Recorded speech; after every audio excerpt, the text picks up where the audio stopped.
Hi everyone, my name is Ty Salaberry. Today I'm going to be talking about hearing, and I'm outside because it's so nice. So yeah, let's start. I'm going to be talking about four parts of hearing.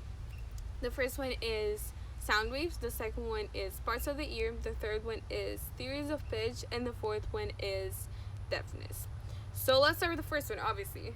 So what are sound waves? Sound waves are vibrations in the air. That's the simple definition that we need to know. And in sound waves, we have amplitude, frequency, pitch, and timbre. So what amplitude is how strong a sound wave is. And the strength of the sound wave is going to equal to the loudness. So the stronger the sound wave, the louder it will be. The weaker the sound wave, the lower it will be, the quieter, I don't know if that's a word, it will be. And I have a picture to show you that. As you guys can see, the lower the amplitude, the quieter it is. I don't know if that's a word, but yeah, the higher the amplitude, the louder it's gonna be, and that's gonna be a high amplitude. So now let's talk about frequency. Frequency is how many waves you have at a certain time. So I have another drawing right here. As you guys can see, the longer the wave, the lower the frequency is. It's going to be very long, and it's not going to be short like this. And that's going to equal to a lower pitch. And a higher frequency is determined by very short waves, so you're going to have a lot of them, and that's going to equal to a higher pitch.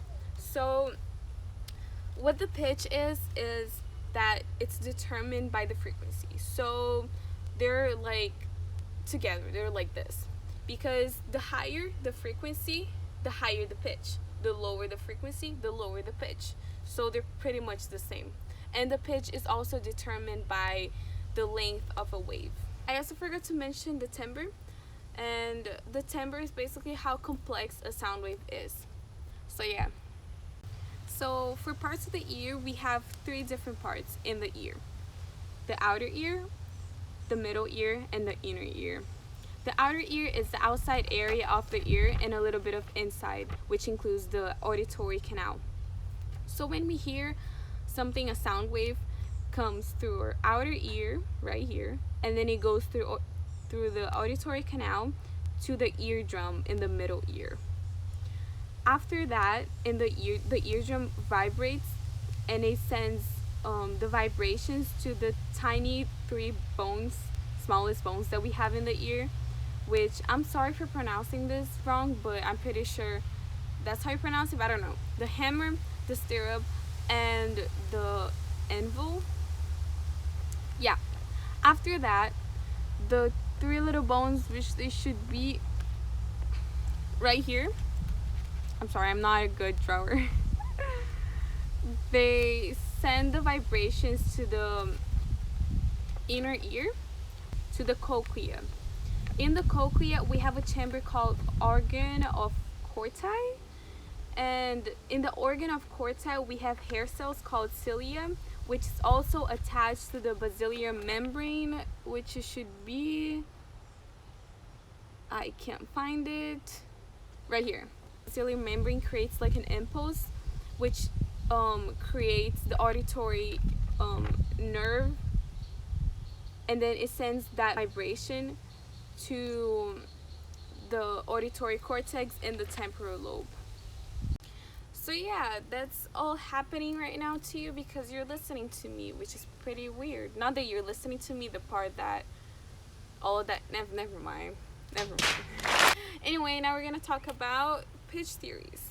So we have two: place theory and frequency theory.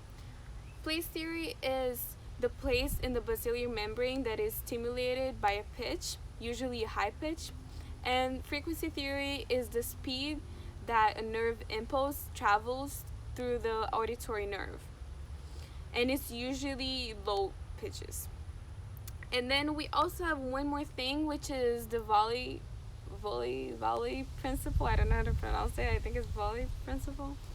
So yeah, what that is how multiple neurons continue to send information after hearing high pitches. All right, so now we're going to talk about deafness.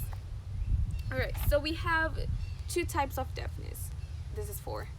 We have two types of deafness. First one is conduction hearing loss. Second one is I don't know how to pronounce it. Sensory neural hearing loss. So what conduction hearing loss is that let me show you the picture. It's hearing loss from the outer ear all the way to the middle ear. So all of this is damaged pretty much. And then we have sensory neural, let me still show the picture. Sensory neural hearing loss, which is the damage in the inner ear, our cochlea, or the auditory nerves. So pretty much around this area, which is the inner ear. We also have the cochlear implant, which is made for the sensory neural hearing loss, and it helps you to convert the sound to electrical signals pretty much. And that's it, guys. I hope you guys liked my video, and I hope you guys are all safe. And yeah, that's it. Bye, guys.